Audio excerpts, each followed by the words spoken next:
இந்த ப்ரெசன்டேஷனில் அஸ்டிக்மேட்டிசம் அப்படின்னா என்னன்னு படிக்க போகிறோம். இது one of the eye defects, myopia, ஹைப்பர்மெட்ரோஃபியா.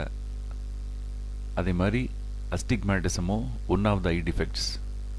அது எதனால் அந்த அஸ்டிக்மேட்டிசம்ங்கிற ப்ராப்ளம் வருது, அதை எப்படி கரெக்ட் பண்ணுறதுங்கிறது தான் இந்த ப்ரெசன்டேஷனில் நம்ம பார்க்க போகிறோம்.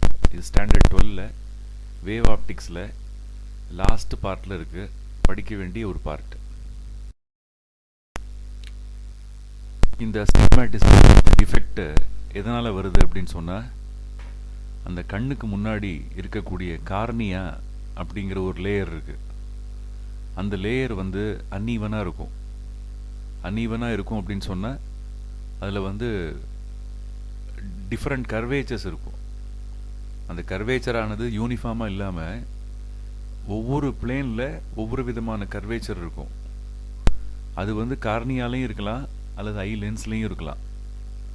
அதான் அவங்க என்ன மென்ஷன் பண்ணுறாங்கன்னா, astigmatism is the defect arising due to different curvatures along different planes இந்த ஐ லென்ஸ் அப்படின்னு போட்டிருக்காங்க. அதாவது அந்த கார்னியாலேயே வெவ்வேறு பிளேனில் வெவ்வேறு கர்வேச்சர் இருக்கும் அப்படிங்கிறது அதனோட மீனிங். பக்கத்தில் ஒரு சாம்பிளுக்கு போட்டிருக்காங்க பாருங்கள். ஒரு நார்மல் ஒரு பால் இருக்குது, ஃபுட்பால் இருக்குதுன்னு வச்சுக்கோங்க. அதில் எந்த பிளேன்லேயும் கர்வேச்சர் ஒரே மாதிரி இருக்கும். ஆனால் பக்கத்தில் ஒரு பேஸ்பால் இருக்குது. அந்த பேஸ்பாலில் ஹரிசாண்டலாக பார்த்தீங்கன்னா அந்த பிளேனில் கர்வேச்சர் வேறு மாதிரி இருக்கும். வெர்டிக்கலாக பார்த்தீங்கன்னா அதில் ஒரு கர்வேச்சர் மாதிரி இருக்கும், வேறு மாதிரி இருக்கும். எக்ஸாக்ட்லி ஸ்பெரிக்கலாக இருந்தால் எந்த பிளேன்லேயுமே கர்வேச்சர் ஒரே மாதிரி தான் இருக்கும். ஆனால் அந்த பேஸ்பாலில் எப்படி இருக்குன்னா, ஹரிசாண்டலாக இருக்கும்போது கர்வேச்சர் வேறு மாதிரி இருக்குது, வெர்டிக்கலாக இருக்கும்போது கர்வேச்சர் வேறு மாதிரி இருக்குது. இதை ஒரு கார்னியா அல்லது ஐலென்ஸோட கம்பேர் பண்ணி இந்த படத்தை போட்டிருக்காங்க. ஓகே, இந்த அஸ்டிக்மேட்டிசம் ப்ராப்ளம் இருந்தால் எப்படி விஷன் இருக்கும் அப்படிங்கிறத ஒரு கிராஸ் செக்ஷனல் வியூ, ஐயோட கிராஸ் செக்ஷனல் வியூவை வச்சு நான் இங்கே காமிச்சிருக்கேன். ஹரிசாண்டலாக ஒரு பிளேன் இருக்குது. அது வழியாக லைட் போகும்போது செகண்ட் ஃபோக்கல் பாயிண்டில் லைட் ஃபோக்கஸ் ஆகுது. ரெட்டினாவில் ஃபோக்கஸ் ஆகல, செகண்ட் ஃபோக்கல் பாயிண்டில் ரெட்டினாவுக்கு பின்னாடி ஃபோக்கஸ் ஆகுது. அப்புறம் வர்டிக்கலாக ஒரு பிளேன் இருக்குது க்ரீன் கலரில். அது வழியாக லைட் போகும்போது ரெட்டினாவுக்கு முன்னாடியே ஃபோக்கஸ் ஆகுது. அப்போ எக்ஸாக்டாக ரெட்டினாவில் ஃபோக்கஸ் ஆகாமல் 2 டிஃப்ரெண்ட் பாயிண்டில் லைட் ஃபோக்கஸ் ஆகும்போது விஷன் உங்களுக்கு பிளர்டாக தான் இருக்கும். அதனால் எல்லா டைரெக்ஷன்லையும் ஈக்குவலாக உள்ள ஒரு ஆப்ஜெக்டை நம்ம பார்க்க முடியாது. அதாவது ஹரிசாண்டலாகவும் கிளியராக தெரியாது, வர்டிக்கலாகவும் கிளியராக தெரியாதுன்னு அர்த்தம்.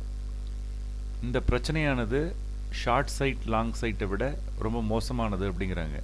The defect due to astigmatism is more serious than myopia and hypermetropia அப்படின்னு கொடுத்துருக்கு.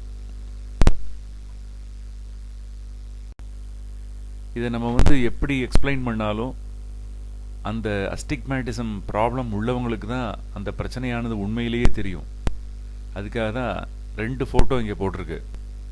ஒன்று என்னென்னா நார்மல் விஷன், நார்மலாக எந்த ப்ராப்ளமும் இல்லாமல் டிஃபெக்ட் இல்லாத ஒரு நார்மலான கண்ணுக்கு பார்வையானது எப்படி தெரியும் அப்படிங்கிறது முதல் ஃபோட்டோவில் தெரியுது.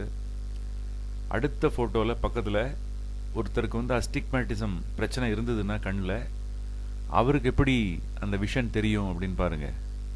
அதில் எப்படி அந்த லைட்டானது வெவ்வேறு பிளேனில் ஸ்கேட்டர் ஆகி ஒரு கிளாரிட்டி இல்லாமல் எப்படி தெரியுது பாருங்கள். அந்த ஆப்ஜெக்டையே ஒரு ப்ராப்பராக பார்க்க முடியாத அளவுக்கு பிளர்டாக இருக்குது. வெவ்வேறு ஆங்கிளில் வெவ்வேறு பிளேனில் லைட்டு வெவ்வேறு மாதிரி தெரியுது. அதுதான் இதில் உள்ள ப்ராப்ளம். இந்த படத்தை மூலமாக நீங்கள் அஸ்டிக்மேட்டிசம் பர்சனுக்கு எப்படி விஷன் தெரியுங்கிறத புரிஞ்சுக்கலாம். அஸ்டிக்மேட்டிசம் அந்த ஐ டிஃபெக்ட் உள்ள ஒருத்தர் படித்தார்னு வச்சுக்கோங்க புக்கை, அவருக்கு இப்படி தான் தெரியும். அந்த விஷனானது ஒன்று மேலே ஒன்று ஓவர்லேப் ஆகி இது மாதிரி லைட்டானது தெரியும். காரணம் என்னென்னா, இந்த கார்னியாவோ ஐலென்ஸோ அதனுடைய கர்வேச்சரானது அன்ஈவனாக இருக்குது. அப்புறம் டிஃப்ரெண்ட் கர்வேச்சர் இருக்கிறதுனால லெட்டர்ஸும் என்ன ஆகுது, வெவ்வேறு இடங்களில் போய் ஃபோக்கஸ் ஆகிறதுனால இப்படி தான் தெரியும். ரெட்டினாவுக்கு முன்னாடி, ரெட்டினாவுக்கு பின்னாடி எப்படிலாம் லைட்டானது ஃபோக்கஸ் ஆகும்போது எக்ஸாக்டாக ரெட்டினாவில் ஃபோக்கஸ் ஆகாததுனால லெட்டர்ஸ்லாம் இப்படி தான் தெரியும் அவருக்கு.